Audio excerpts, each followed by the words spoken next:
Hi, welcome to Live Right Tonight. I'm your host, Brandi, and here I have Steve. How you doing today? Well, Brandi. That's good. So, Steve, tell me a little bit about yourself, because I don't know you. I was referred by you, and I heard a lot of good things about you, so give me a little detail. All lies, Brandi. A little bit about me. Like most people, I'm a person in recovery. I chose a path, and I've worked that path because the life I was living before was terrible. And that's not to say my whole life was terrible or anything like that. I grew up different than some people and the same as others. My family were criminals, bookies and drug dealers and things. I followed in that path. And I ironically was speaking last night at a meeting about how, although I was shown love by my uncle and grandfather, they also taught me a lot of terrible things. And to hell with government, authority, all those things. This is what we do. And later in my life, what I realized was, as I was processing through inventory, although there's a lot of childhood trauma like most of us have, also I had to unlearn a lot of those things, but I realized the things that were driving me at that time was a lot of the, very, lack of a better word, evil things that I was doing in my life, because being in that lifestyle, things happen and things have to be done. And it started to really weigh on me. So when I started using, it was later in life. I drank with my friends and stuff like that, young, like 15, 16, 17. But I didn't actually smoke a joint or anything like that until I was about 18 years old, and it didn't last long because, like most of us addicts, I'm a control freak, and it didn't make me feel very controlled and foggy and those things, so I didn't do it very long. And then being in that game for a long time, I didn't do anything then either. But as that world started to weigh on me and I looked to escape my life, I started using initially, cocaine, and then some pills to bring me down so I could sleep at night, and then that turned into more, and that turned into from lighter opiates to oxys to heroin, which eventually led me to crack and anything I could get in my hands. So I remember when I worked at another treatment center years ago, a guy that knew me back then had told a bunch of people in the treatment center, like, what I was doing and where I was in my life and all those things, and like glorified a lot of that. And I remember this guy saying, I heard you were doing this kind of thing a week, and I said, yeah, I did all of those things. I said, but here's the hit, none of that kept me from ending up here. And so it doesn't matter what it looked like. I ended up here anyways. I ended up homeless. I ended up eating out of dumpsters. I ended up living in abandoned houses. I often say, how grateful I am now that the abandoned house I was in at the time had a fireplace. I specifically looked for one because winter was coming. Okay. And I wasn't trying to freeze to death. And I often make the joke, I feel like Detroit owes me some money for burning down a bunch of the east side for them and cleaning it up. I'll never see that money, but it is what it is. So in December of 2013, a lot of things had happened that previous year that had really started to set me in a direction, especially realizing that I'd outlived my mother, who died young from this disease. And I was on the corner of Manning and Anvil, and a lot of people that might watch this probably are familiar with that area, straight down Gratiot here. Okay. By State Fair, it's 7.5 miles. And the mother of my children had, walked out from this truck, and I was just looking at her, and I just knew, like, we talk about being empty, spiritually, mentally, emotionally, and I was done. And I remember that night after going to get our stuff, sitting in that room with her and saying, I don't want to do this anymore. And the funny part to me is, like, verbatim, I remember her going, what? And me saying, I don't want to do this anymore. My life is completely out of control.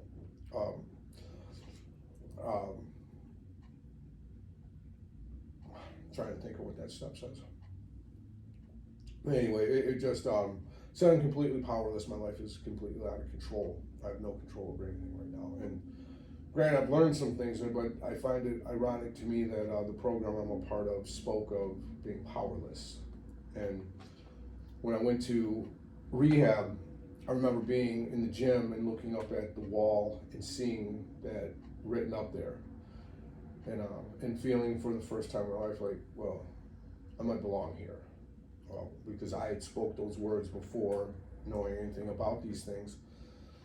And I'm one of those fortunate people who went to rehab one time.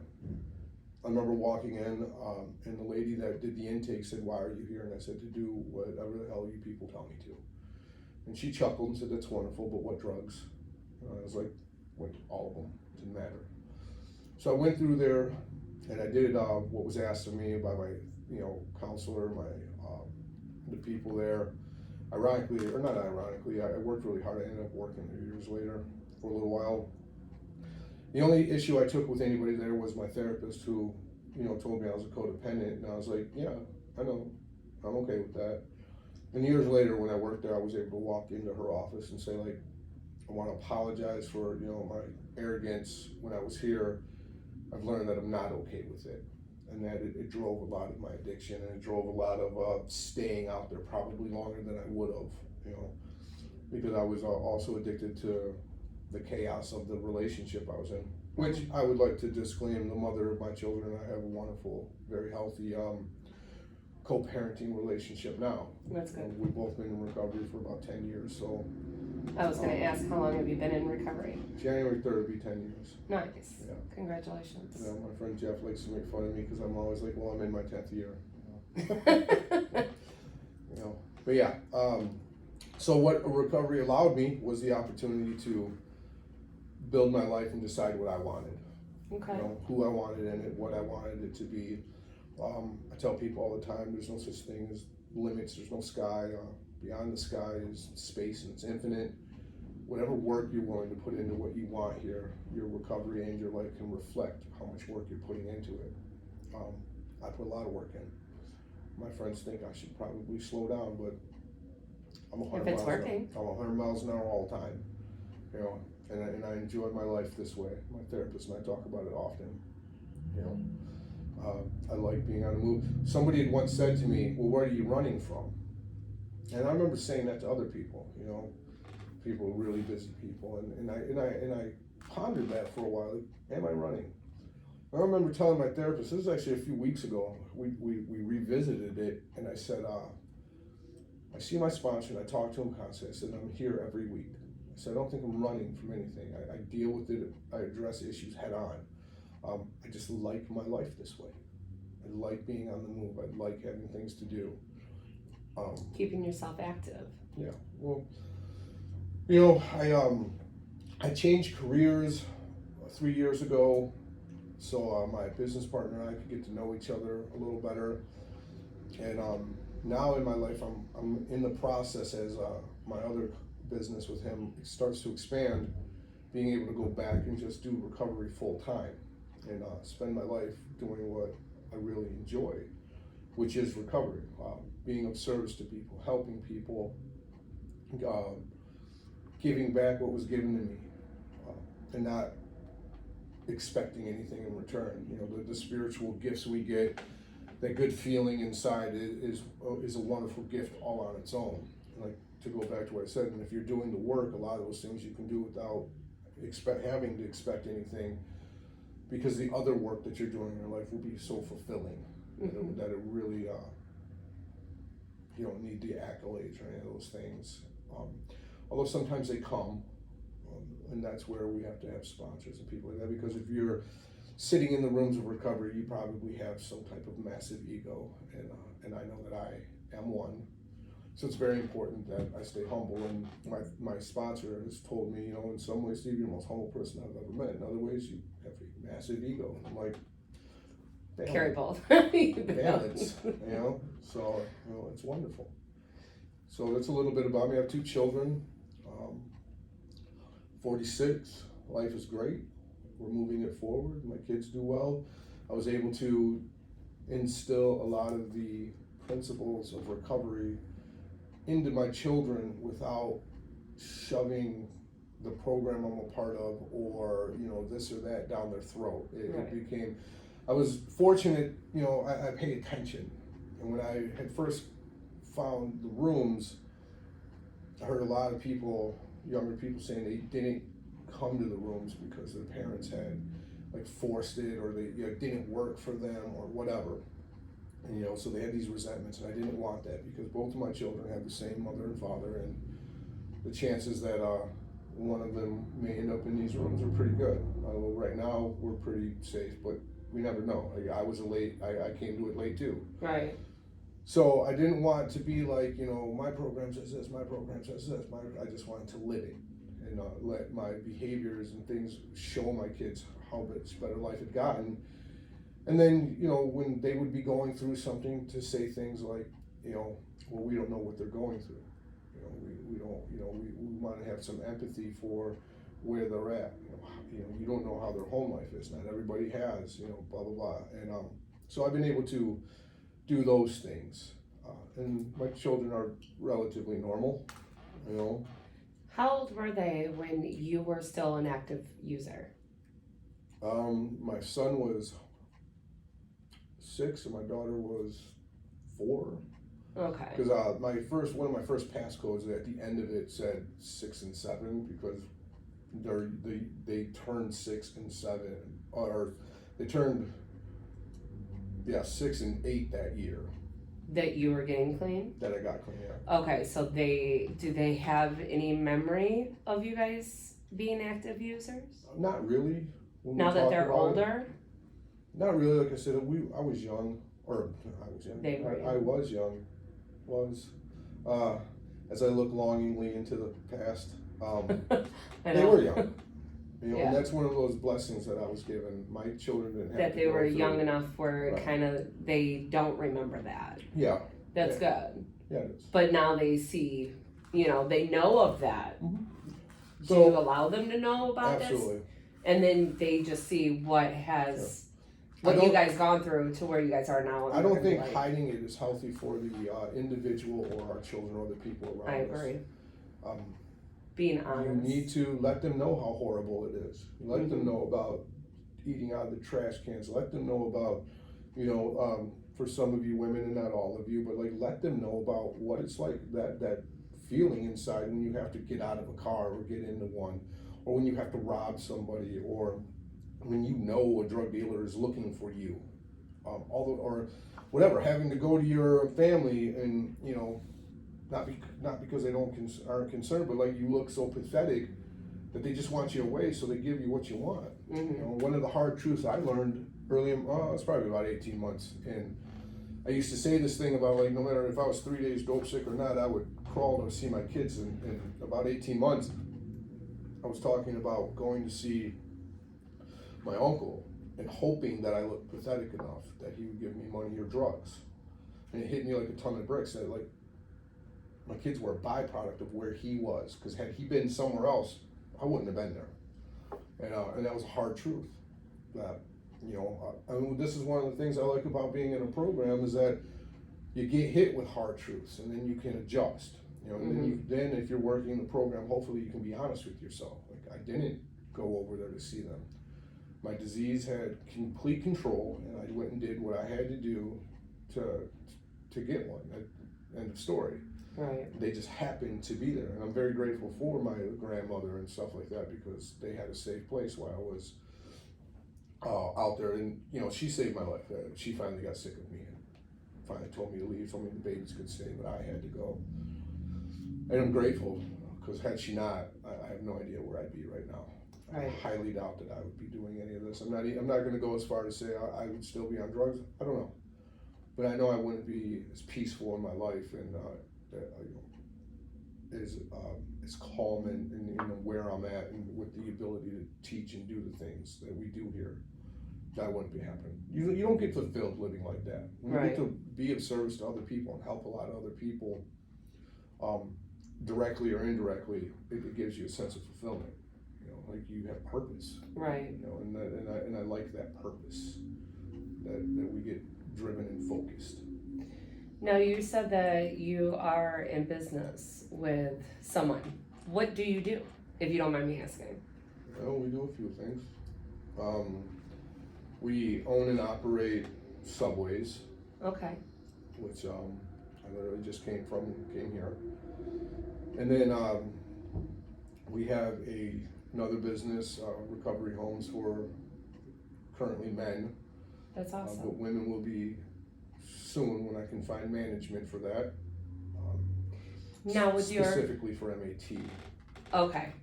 And then, so like, how do you get your clients? Like, are you getting them out of rehab and stuff like that? Are you having them funded with FAN and Macosa? Because a lot, like if we're a resource center, we give all the resources. So, and knowing with us, we have homes as well. Now our homes, if they're full, I would like to have the resource to give them to another home. Sure. You know what I mean? So yeah, absolutely, because that's the whole concept of what we are. We're a resource. So if we can't fulfill what you need, we'll have the resource to give it to you, to help you. And that's what we're all here for, is to help one another and help the next person that needs it. So with that being said, now with you having men homes, and if we're filled up, how do I, obviously I can, get your number and whatnot, but if they're in a facility, can they be funded through your program? So how does that currently work? FAN will be coming through and we will be funded by them again, but Macosa has never offered us funding. We spoke with them from jump. Okay. And they're like the mafia. They only open their books occasionally. So, gotcha. but the need is so great. It although it would be helpful, it's not necessary. And even like FAN, what I try to explain to people, I mean, for complete transparency, FAN rescinded our funding for a couple of months, and they'll be refunding us later this month. And a lot of the homes, except FAN, had a loss of what they're, but when people said, well, what do you do about it? I said, well, we don't do anything about it. The point is not the money, I mean, you got to make money to make them maintain, function and whatnot, but at the end of the day, you do those things because there's a lot of people in those recovery centers that are unable to pay to get into some place, and those couple of weeks can really help somebody. They either help them or they figure that they're not ready yet, right. But a lot of times it gives them the opportunity to go get a job, to not have to worry about taking care of these things for 2 to 3 weeks or 60 days, depending on what funding you have. But the point is being there for them. And as far as a resource, we're on all of the lists. I'm very close with Chris and Sarah. I've known them since they got clean. Okay. But anyway, we're saturated in the area just like everyone else. We participate. Almost 10 years into my recovery, I still go to meetings constantly. I'm still doing step work. I'm still with a men's group. I'm still, trying to share, what we do here to other people to give them hope that absolutely things will work. Now, where are your houses located? We have 2 in East Point. We just bought another couple in Oakland County, and we're in the process of getting some in Port Huron. Okay, that's nice expansion. Yeah, well, we're doing that, and a lot of that just comes down. You have to be cautious about it because you don't want to overwhelm yourself. And then, as you move forward, you have to find management. You have to find right. people that have the same kind of cultural thing that you have going on. Like, what is it about for you? Are you really doing this? For you, or is it for somebody else where you're going to fail because you're not doing it for yourself? Well, even if it's for somebody else, I believe we don't necessarily fail over those things because sometimes we are here for mom, dad, the girl, the kids, whatever, and then we find out that, well, I like it. It's not as bad, and if you give yourself that little bit of a chance, even if for whatever you hate every minute of it at first, but you go out to dinner and you see these people laughing and talking, you talk before or after a meeting, all of a sudden, like I always tell people, for a particular program, when we talk about, making 90 meetings in 90 days, people, want to, I guess, maybe internalize it as control or whatever. And I never looked at it that way. This is an opportunity so I can start building a new network. Because my old network, I know where that leads me. I know what it gets me. Right. Well, what are you guys doing? And then, like I tell people, be discerning about who you allow around you and who you pick to be around. Mm-hmm. When I first got here, all I could think about when I would go to meetings and do these things was, like, who around here has time and who genuinely looks like they seem to be happy, like and that wasn't necessarily the things they had, which was also very attractive, but it was more of, like, they keep showing up and they have 15 years, they keep showing up and they have 25 years, and they're laughing, they're smiling, they're offering you over to their home, they're going out to eat, like those attributes as a human being that are lost when you're out there. That you come in here and you're like, well, what am I trying to accomplish? And you might not know that for a long time, but you can see people that are happy. And, like, it wasn't like, how did you accomplish this? I know how to go make money. Right. That's always been the easy part. How did you find that happy? Because that's the piece I'm not real sure about. How did you get that? And when they tell you there's work to be done, and just do the work, and you do the work, it's amazing. I'm amazed how you're like, oh, things start to float off you. Mm-hmm. So yeah. That's awesome. It's really nice, because we need more people like this, you know what I mean? To put themselves out there, to open these homes, to help others, and find that happy and willing to help another individual that doesn't have that, and that's kind of like why I do the podcasting, because I like to give that hope to people that are out there, for the ones that are watching this that are still struggling. I want them to see that there is hope, and if you don't have it, we have it for you until you learn to have your own. Sure. And the happy and everything, and the resource of different places, of anything. I try to look for a resource on everything that I possibly can that if we can't offer it, and if we don't offer it, how can I find it to make sure that when you come in, I have that resource to give to you, and that's kind of what I do, beyond the whole podcasting. I'm in the outreach, and that's my job, is to make sure I can find the resource to every situation possible that anybody is going to need,